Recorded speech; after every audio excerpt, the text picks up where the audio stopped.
An unmanned SpaceX rocket and its payload were completely destroyed in an explosion Thursday morning in Florida during a routine test 2 days before the rocket was to launch Facebook's first communications satellite into orbit that would have significantly widened internet access in Africa.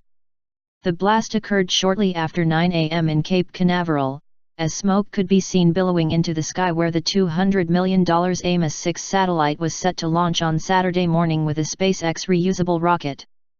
The test was in advance of a planned Saturday launch from Cape Canaveral Air Force Station, which is next to NASA's Kennedy Space Center.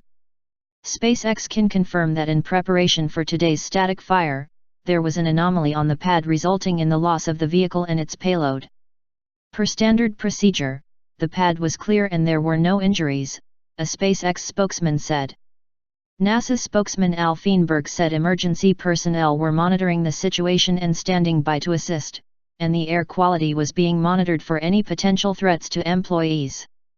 The pad where SpaceX's rocket was being prepared for launch is one of 2 operated by the company. Its other launch site is at Vandenberg Air Force Base in California.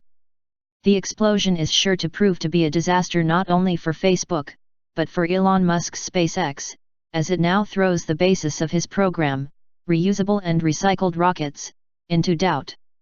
Its mission was to use the same rocket booster that sent the Dragon spacecraft to the International Space Station, ISS, earlier this year.